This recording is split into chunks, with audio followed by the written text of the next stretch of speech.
वज़ीर आज़म इमरान खान चौधरी बरादरान से मुलाकात के बाद रवाना हो गए हैं। इसके साथ साथ वज़ीर आज़म इमरान खान ने दीगर इत्तेहादियों से भी मुलाकात का फैसला किया है। वज़ीर आज़म ने इसके अलावा इत्तेहादियों को बनाने के अलावा अपनी जमात के अरकान पार्लियामेंट से भी राबतों का सिलसिला तेज़ कर दिया। इस मुलाकात का मजीद अहवाल जान लेते हैं। हमारे साथ मौजूद हैं लियाकत अंसारी। लियाकत, बताएगा मुलाकात में क्या गुफ्तगू हुई और वज़ीर आज़म वापसी के लिए रवाना हो गए?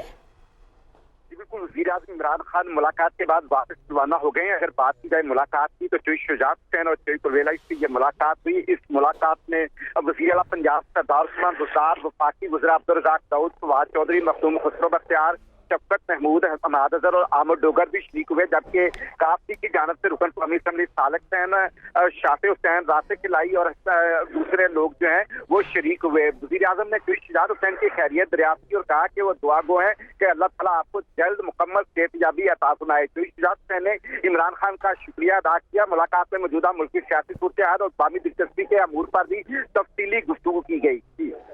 लियाकत अंसारी, ये भी कहिएगा, इस मुलाकात का क्या कोई एलामिया जारी किया जा सकता है?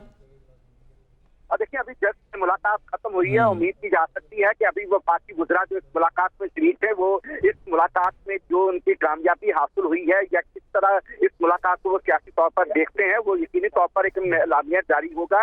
लेकिन अगर बात की जाए तो ये मुलाकात इत्तेहादियों के लिहाज से, इस लिहाज से भी जो है वो कामयाब रही है कि वज़ीर आज़म इमरान खान जो है वो अपोजिशन की उस मुहिम के नतीजे में बाहर निकले हैं और अपने इत्तेहादियों को कहने के मनाने का मिशन कहने या फिर उनसे रवाबत को बेहतर कहने के रवाबत को बेहतर बनाने का मिशन कहने, तो इस मिशन के तहत चौधरी के घर ये आमद जो है वो इंतहाई मानी खेज की है और सियासी तौर पर असर रखने वाली भी है। और यकीनी तौर पर चौधरी शुजात हुसैन जो कि वज़ादारी की सियासत करते हैं और मोनसलाई जो कि वज़ीर आज़म के साथ मुसलसल राब्ते में रहते हैं, तो उनके लिए हुकूमत के खिलाफ कोई भी फैसला लेना जो है वो आसान नहीं होगा कि जबकि प्राइम मिनिस्टर उनके घर आ चुके हैं और वो खुद ये इस बात का ऐलान कर चुके हैं कि इस पार्लियामेंट को जो है वो अपनी 5 साल मुद्दत भी पूरी करनी चाहिए और मौजूदा हुकूमत को जो है तहरीक इंसाफ की हुकूमत को अवाम ने 5 साल का मैंडेट दिया है। तो चौधरी बरादरान का भी यही मौक़िफ़ है कि हुकूमत, ठीक है, उनका भी यही मौक़िफ़ है। लियाकत अंसारी, आपका शुक्रिया अदा करेंगे।